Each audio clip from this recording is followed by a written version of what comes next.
Here's how to convert to WAV. That's .wav. So if you have video or if you have audio that you want to convert to WAV audio format, all you have to do is drag it into this app that I created called ConvertSave.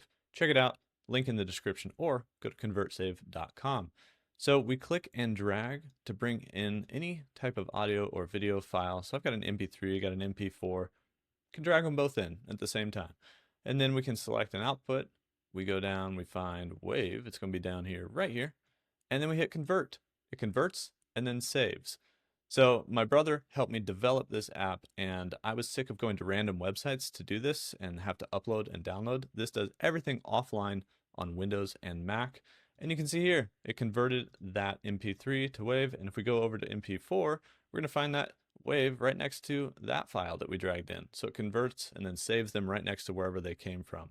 And so it does, ConvertSave does images, it does audio, it does video, hundreds of conversions.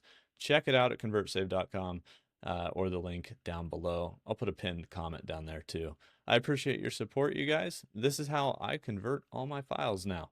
Hopefully you find it useful too. I'll see you in the next one.